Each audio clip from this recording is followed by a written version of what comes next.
84 লক্ষ জুনি করে পেয়েছি সাদের মানবী জনম। এই মানবে জনম বারবার হয় না রে ভাই।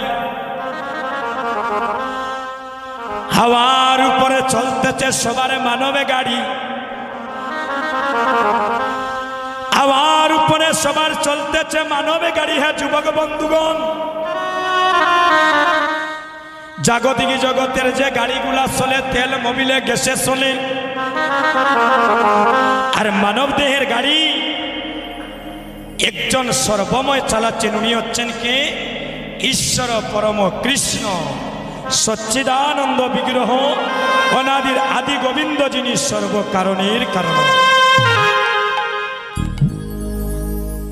উনি যেদিন এদিক থেকে সেদিক হয়ে যাবেন,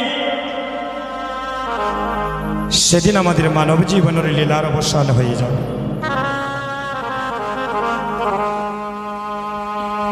এটা হচ্ছে কলির যুগ। আস্তে এই কলির যুগে দুটি অপরাধের ক্ষমা নাই। এক নম্বর অপরাধ, হরিনাম সংকীর্তনে এসে আন কথা বলে যদি আর ভক্তকে কেউ যদি নাম শ্রবণে বিঘ্ন ঘটায়, শাস্ত্রে যেটা বলছে, সে কোটি জন্মের অপরাধী হয়ে যাবে। আর দুই নম্বর অপরাধ,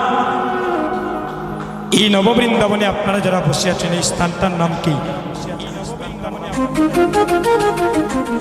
যেখানে বসে আছেন এটা হচ্ছে ব্যাসাসন। শিবাসাসন হচ্ছে আরেকটা জিনিস। যে ব্যাসদেব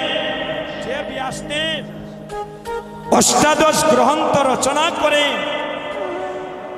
বলেছিলেন, আমি এখনো ভগবানের চুল পরিমাণ জানতে পারলাম না, আর আমরা তো ক্ষুদ্র মানব জাতি। তো সুরিজন, আমি সর্বপ্রথম